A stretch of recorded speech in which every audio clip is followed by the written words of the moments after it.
Hello, my name is Gerald Prater, and I am here to present to you a high-level overview of the Old Testament book of Malachi. It's an overview of a Bible study that I recently presented to a group of people that I have been teaching Bible studies based on New Testament books. And I chose the book of Malachi because I thought it was a great way to introduce people into the Old Testament. I subtitled this Bible study, Backing into the Old Testament. The purpose of the study is once again to develop an interest in Old Testament study for people who might find it very difficult or challenging to go back and study some of the Old Testament. I thought the book of Malachi presented a great opportunity for us to examine the Old Testament from several different perspectives. First of all, from our own perspective, based on what we know now about what was getting ready to happen in the coming New Testament, we could also look back and better understand some of the things that we know about from the Old Testament. Some of us tend to think of Old Testament scripture as being very wordy, long, and difficult to read and understand. And based on this study, this launch into the book of Malachi, I think we could get some pretty good insights to see how it really is a very well woven, well designed story that is really a novel that once you get into it, is really hard to put down. Another perspective that people tend to have on the Old Testament is that it's filled with lots of violence and lots of negative stories about bad things that happened. But once again, when we look into this book of Malachi and we get a perspective of kind of what really was going on, it can really open our eyes to look at things in the Old Testament a lot differently. Another perspective we're going to get to see in the book of Malachi is what was God's perspective on how things were going in the Old Testament. We're going to find that God's perspective on things were pretty different from the perspective of many other people. Some of those other people include the people of Israel themselves. The book of Malachi is going to show very distinct differences between the way God saw things were going and the perspective that the people of Israel saw things were going. And finally, another purpose of this study is to look into what the words of Malachi and see how he describes how God says that he is a God who never changes. And in many ways, that is a really, really good thing for us. It's a good thing for me to know that God never changes, and that means that his word can be relied on always. When I look back at what God has said in his word, I can always have great confidence in that he is always going to do that. He's never going to come back later and say, oh, no, I was just kidding. He's always been and always will be a God of his word. And the negative part of that is that some of the things that God has said are going to happen are not always pleasant things. There are also some things that have to do with punishment. And when he said that's going to happen, we can really, truly believe and bet our money that it is going to happen. So he is a God that never changes. Another characteristic that's going to be shown in the book of Malachi. I want to point out a couple of key facts about this book. First of all, one of the obvious facts is that it's the last book in the Old Testament. Malachi is the very last of the Old Testament prophets through which God spoke to his people. It's a very short book. It's only 4 chapters long. And when you put all the verses together, there's only 55 verses in the book of Malachi, which makes it really a very easy book to read. In fact, if you were to sit down and read it, you'd probably read it in shorter time than I'm going to spend here going over this overview. It only take about 30 minutes to read the entire book. And again, it provides an excellent point of reference or a point of view for us today, looking back and seeing where the people had come from and also what we know about where they were getting ready to go, what was getting ready to happen in the coming chapters in the book. Very central themes woven throughout the book of Malachi. And the first point in that theme is that when you start reading it from the very first verse, the first set of verses, you're going to see right away that God is very annoyed with his people. And as you get into it further, you'll see why, because he's going to explain exactly why he's annoyed. And one of those reasons, well, the central reason why he's annoyed is that God's people have pretty consistently failed to honor him and to obey and give him the respect that he deserves. Now, way back in the beginning, they were a bit better at it, but as time went on throughout the Old Testament, they pretty consistently failed time and time again to give God the honor and respect and obedience that he deserves. Another central theme in this book that you're going to see is that even though the people have failed to do these things, to honor God and to worship him and obey him, they have no idea that they've done anything wrong. They think that all along they've been doing all that's been required. They've been worshiping him faithfully. They've been being obedient and doing all that he wants for them to do. They've got no idea that they have been failing all this time. And again, one more time, it's going to be a central theme throughout this book, is that God emphasizes that he has never changed. From the very beginning, he has never, ever changed in anything that he has said, anything that he's promised, anything that he's set out to do. He's always done it, which is, again, a good thing, and it can be a bad thing. And then finally, one last thing you're going to see in this book is that God is going to point out that that day of judgment, that day of reconciliation is indeed going to come. Again, re-emphasizing that he's never changed. When he says that day is going to come, it is indeed going to come. So these are the central themes that we're going to see throughout this book of Malachi. One of the things when I first read this book and I look back and I got to the end after I read through the entire Old Testament and I got to this book, I stopped at this point and kind of turned back and I looked and I thought, wow, that is such an incredible love story. It's got some really tragic twists and really tragic developments that go on throughout the Old Testament. But when you look back at it from this perspective, you can see how much God has really loved on his people. And that love, he's gone way above and beyond to demonstrate that love that he's got for them. In fact, in one of the verses in this book, in chapter 3, verse 6, God's going to point out to them that, you know, if it was not for the fact that I love you, if it wasn't for the fact that I have not changed in that love for you, I would have destroyed you a long time ago. And that, again, is a central theme that we're going to see throughout this book. God's love is indeed enduring. In fact, he opens the book with that very same statement. How much have I always loved you? Talking to his children. Now, another key point that I want to make before I get into the actual structure of the book is it's very important for us to understand where this book, where the prophet Malachi takes place in the timeline, the overall timeline of the Bible. So I provided this handout that I developed last year with a general high-level overview of the entire timeline of the Bible to kind of show you, and there's a very important point here that you're going to see in a moment from this timeline. You'll see on this slide that when you start over on the left-hand side, it starts off at the very beginning in the book of Genesis and goes all the way across to the last book in the New Testament, the book of Revelation.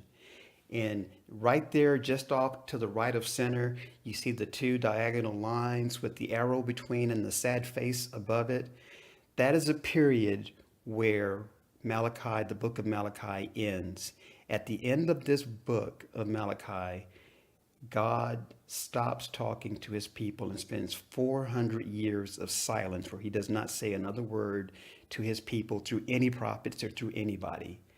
The very next person that he talks to his people is when he announces the arrival of his son, the Messiah, through John the Baptist at the beginning of the New Testament. But when Malachi finishes speaking, God goes silent to his people. That's one important point. But here is the bigger of the points with this slide. When did this all take place? This took place, if you look back and you see right before that first diagonal line delineating the silence, you see the title there, the prophets. Malachi was one of the prophets. He was one of the minor prophets. He is, again, the final of the Old Testament prophets. Before Malachi, there were many of the other prophets, the major prophets, Isaiah, Jeremiah, Ezekiel. All of these prophets God had sent to his people to warn them that they needed to stop what they were doing, stop idolatry, stop being disobedient. And if they did not stop, he was going to bring terrible consequences on them. And in every single case, they ignored, they failed to hear. And as a result, they wound up going into captivity, first by the Babylonians and then later on by the Persians. And here is the point to this timeline. When God speaks to his people in Malachi, he's very, very frustrated with them, very annoyed. This is only 120 years approximately after they'd returned to Jerusalem from being in captivity by the Babylonians and then the Persians. Only 120 years had passed, and they had come back, reestablished worship under the help of Nehemiah and Ezra. They rebuilt the walls around the city and started reestablishing worship in the temple. But at the end of the day, really nothing had changed. They were still the same people, the same wicked, disobedient, idolatrous people that they were before they went into captivity. They learned nothing from that time they spent in captivity by Nebuchadnezzar and the Babylonians and the Persians. So at this point, you can kind of see why God is kind of just really getting frustrated with his own people. It's like, what is it going to take for you to learn? So that's why this is a very important part. When you'll start to kind of understand why the tone you're going to see being displayed throughout this book of Malachi. Now, we're going to go into the actual overview, a really quick overview of the entire book. I've divided this overview of Malachi into two parts. The book is, again, only 4 chapters, and I'm going to break it into 2. The first part, looking into the key points that he talked about and that were discussed in chapters 1 and 2. And then the second half, looking at chapters 3 and 4. And then we'll get the entire picture, the overall picture. In chapters 1 and 2, God points out in very specific ways the way that Israel has failed. And in chapters 3 and 4, he starts to describe about how the consequences of those failures are going to come and how he knows what's really going on inside their hearts. He knows what's going on inside their minds and that it's going to result in consequences. So with chapters 1 and 2, there are 5 points that I'm going to cover that he discusses that are discussed in the first 2 chapters. At the beginning, again, God starts out talking about how much he loved his people, how much he's always loved them. He's loved on them. And then in that first 5 verses, Israel's response back to God is, really? You've loved us? Where? We didn't see it. We felt like all these bad things been happening to us forever. And you say you loved us? Then why have all these bad things been happening to us? And God goes on and describes to them ways that he's loved on them. And he gives an example at the very beginning of the way he loved on Jacob and how much he hated his brother Esau. And he's referring back to way back in Genesis when Jacob basically stole the blessing from Esau by tricking his father into giving him God's blessing. And Esau basically did not appreciate, he did not really even want or care for God's blessing. This is the reason why he says he loved Jacob and hated Esau. He didn't love Jacob because what he did was right, but he loved Jacob because of where his heart was. He loved Jacob because Jacob could see the importance and the benefit of doing whatever it took to go after God's blessing. And he hated Esau because he completely rejected it. He didn't want it. He said he felt he didn't need it. In fact, Esau, when he was banished, he went off and God just banished him, and he went off and formed the Edomites, another nation, and they were out in the wilderness, and they swore that they were going to rebuild from being out there in the wilderness in the ruins. They were going to rebuild with their own might. And in this first 5 verses, God says, try as they might to rebuild, whatever they do, I'm going to just tear it all back down. It's going to always come back to ruins because of their attitude that they can do whatever they can without me. They can do it on their own, and they can't. So that's kind of where it starts off, where God says, this is a trait that has permeated you people throughout this entire Old Testament, is you've had a general lack of respect for the ways that I've blessed you. The next point that he points out is that they have been giving him contemptible sacrifices, or they've been giving him sacrifices that are not up to what he has clearly stated are required, sacrifices that he demands from them. He requires, as part of worship, as part of our offerings to him, that we give him no less than he's given us, our very best. That's the instructions that he gave way back to Abraham when he first established this, with the perfect lamb, the perfect offering, spotless and without blemish. And what the people had been doing, even after they returned from captivity, is they were giving him offerings. And Malachi describes it. They were giving him sickly, diseased, sometimes stolen, whatever was laying around. They gave whatever that was to God, and they kept the best things for themselves. And God saw this. He saw, and again, he points out to them, you've been giving me terrible sacrifices and offerings. And then once again, their response is, when did we do that? We thought we've been honoring you and worshiping you, and we've been giving you, the sacrifices. But he knows what was in their hearts. They were really just giving him what was left over.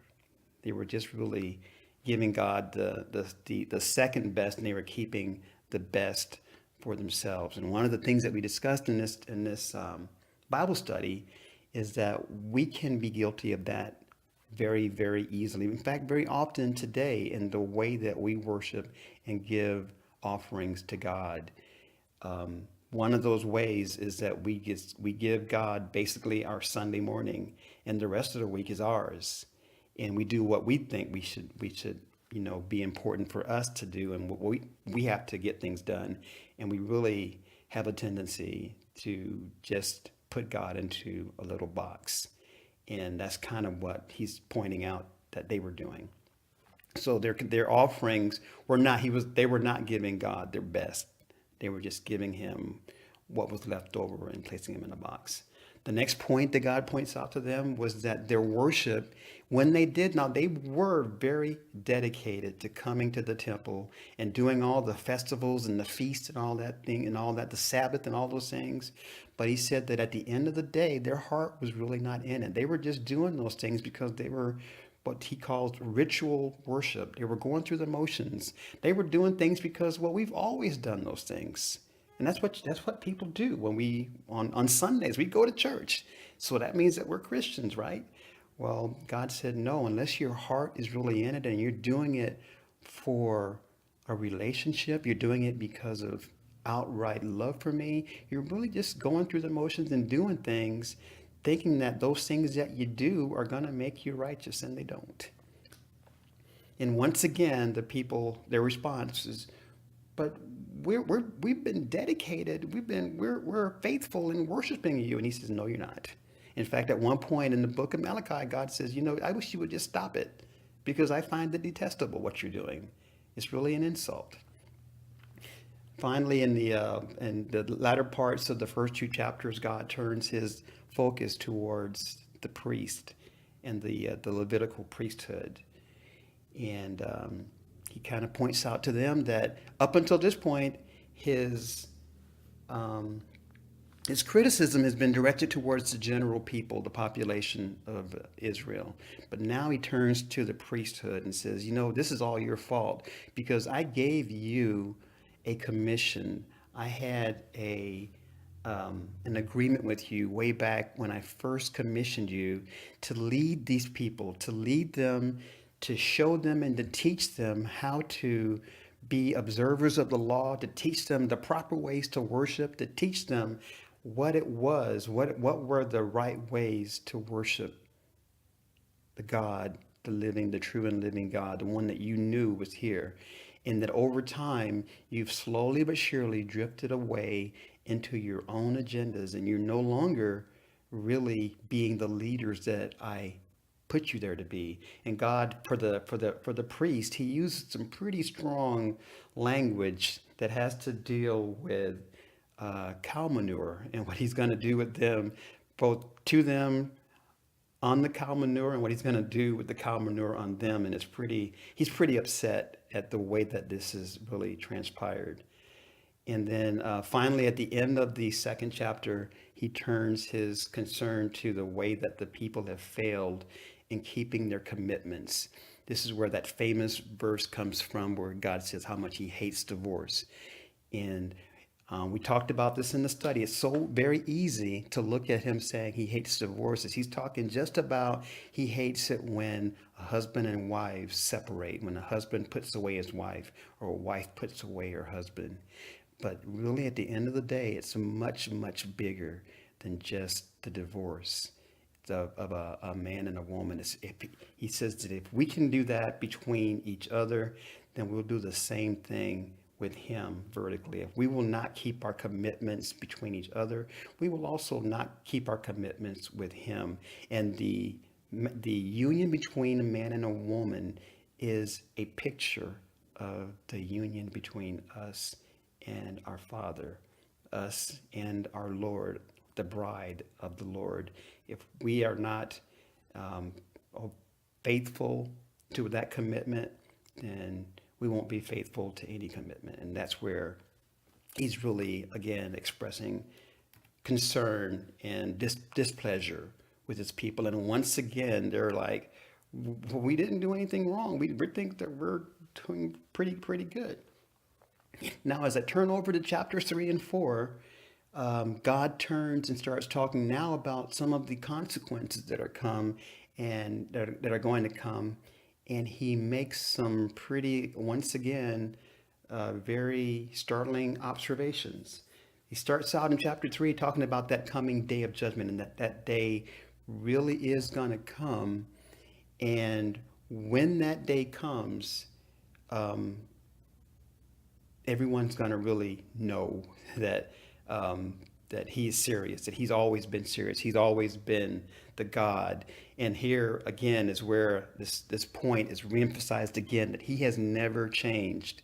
From the very beginning, when he said that, going way back to Genesis chapter 2, when he told Adam that on the day that you disobey me and eat from that tree, you will surely die.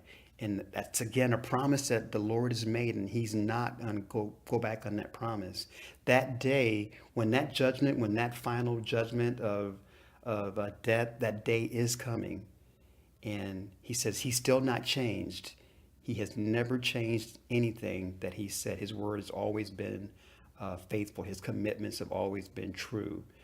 Now, on the good side, at this point, he says that this is where in Malachi 3:6, where he says, you know what? Because I have not changed, that's why you have not already been destroyed, you sons of Jacob, because I've not changed. You see, along with making that promise that the day of judgment was going to come, he's also made promises to Abraham that through his seed, he was going to bless the entire world.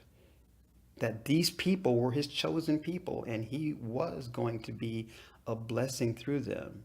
So that's why he says, because of that, because I've not changed, that's why I've not already destroyed you. And the next section in chapter 3, point number 3 here, is that his people have been disobedient. He points this out in a well-known verse that I had always heard for years and years through church as a word that talked about our failure to give tithes and offerings. He says, that's how you've been disrespectful to me. He says, a son honors his father and a servant honors his master, but you've not honored or respected me because you've denied me of my tithes and offerings. And we talked about this in that when you really stop and think about it, does God really need really our tithes? Does he really need our money?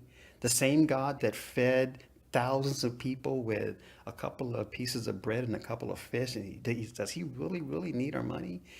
And my contribution in that discussion was no, I don't think he does need it. What he really wants, what he really desires from us is our obedience. He wants us to just be obedient to him and trust and know that he is going to take care of us. And that's where he makes this promise in Malachi 3:14, where he says, test me and see if I won't open up the heavens and pour out a blessing so big you don't have room enough to receive it. Just test me. Just do what I say and see if I won't. So it's really, at the end of the day, it's not about the money. It's about whether we are willing and open to be obedient to do what he says, and then see if he's not going to be faithful to do what he's promised to do as well, which is take care of us. At the end of the day, where is our confidence? Is our confidence in what we need to do by our own hand, like the Edomites? We're going to do this ourselves, or is our confidence in our Father? And he sees that. He saw that in their hearts. And once again, their response was, "But we've been." He says, "No, you've not. You've really not." And then this fourth point, and these first 4 points here in this second half, all point to chapter 3. Because chapter 4 is very short. Chapter 4 is only 6 verses, and it's going to be really to the point, and we're going to cover that in the point out. But the fourth point is that God stops for a moment and he starts to look into the minds and the hearts and the thoughts of some of the people. And some of the people were in there among themselves talking and thinking, you know what, it doesn't do us any good to obey and honor God, because people that are around us, they seem to be getting ahead. They seem to be getting rich and doing very well. And, so it doesn't seem to be profitable for us to be obedient or to honor God. And they say also that it seems like people that don't obey God or keep his laws in contempt and dare him to, nothing seems to bad happen to them. Nothing seems to happen to them.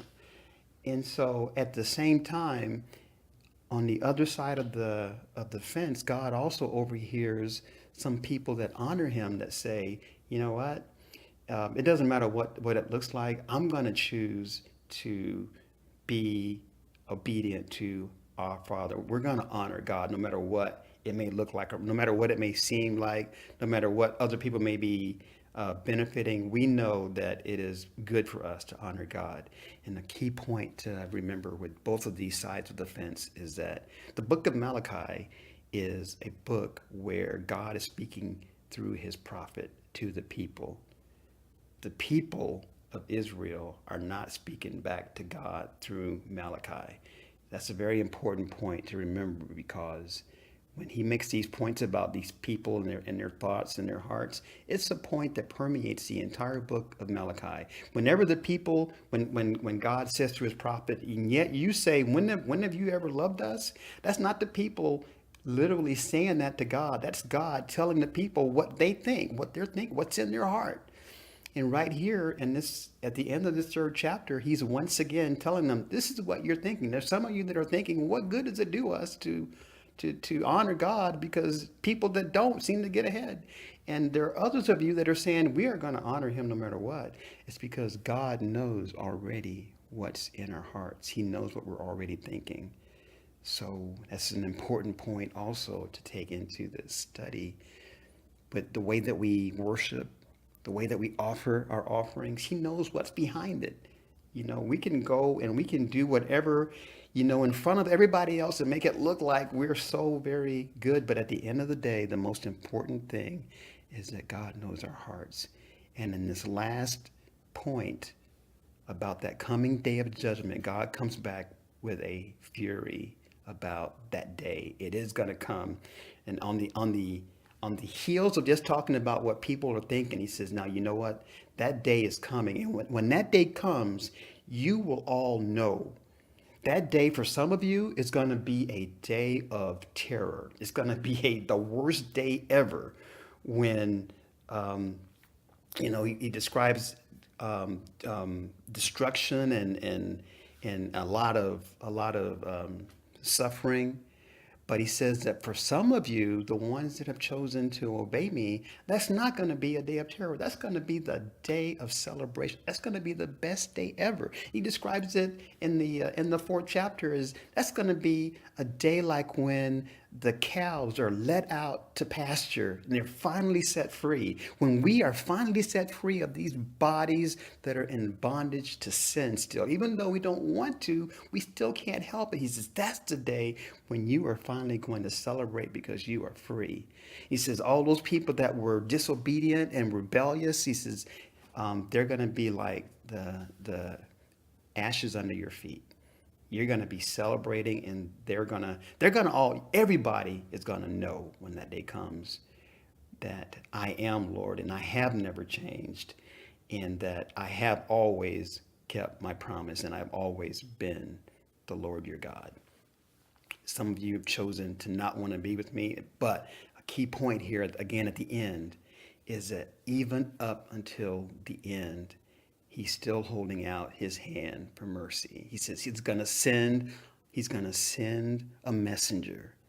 He refers to him as the prophet Elijah, but we know he's really talking about the messenger, the Messiah, his son Jesus. He's going to come first to preach to his people, to turn their hearts, to change their hearts back to him. And ultimately, he's going to send him to judge them, to be their judge on that day when he comes to separate the good from the bad. And they are all going to know.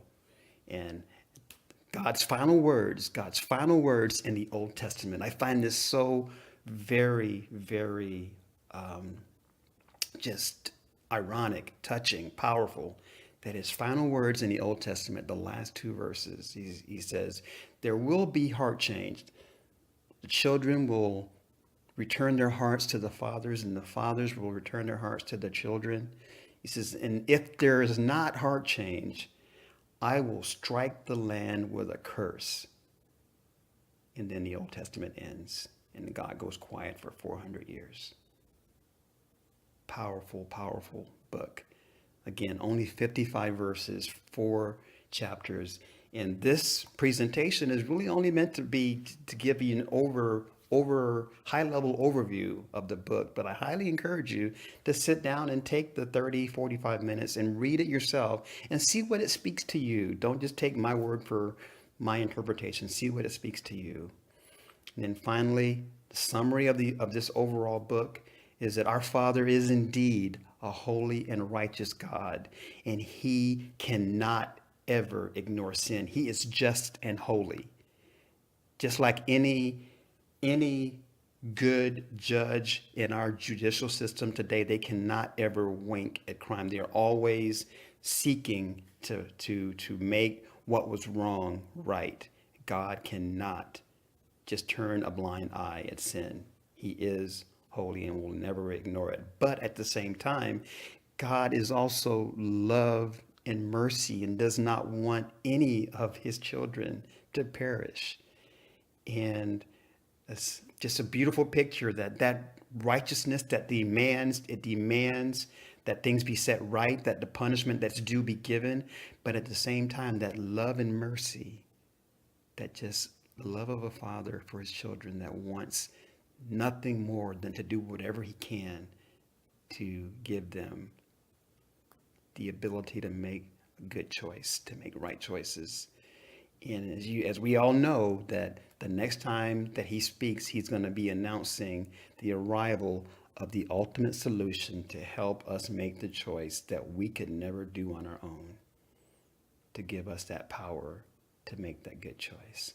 What a powerful, powerful book. And I hope you've enjoyed this overview of the Book of Malachi. And this look back into the Old Testament to see that all of these things that have been happening, all of these negative things and all of these violent things and disturbing stories throughout the Old Testament have everyone been God's attempt to time after time get the attention of his people. And every single one of them pointing forward to what we see just getting ready to happen in the New Testament. The Old Testament is the New Testament concealed, and the New Testament is the Old Testament revealed. God bless you today and have a good and blessed season. Thank you very much. Again, this is Gerald Prater.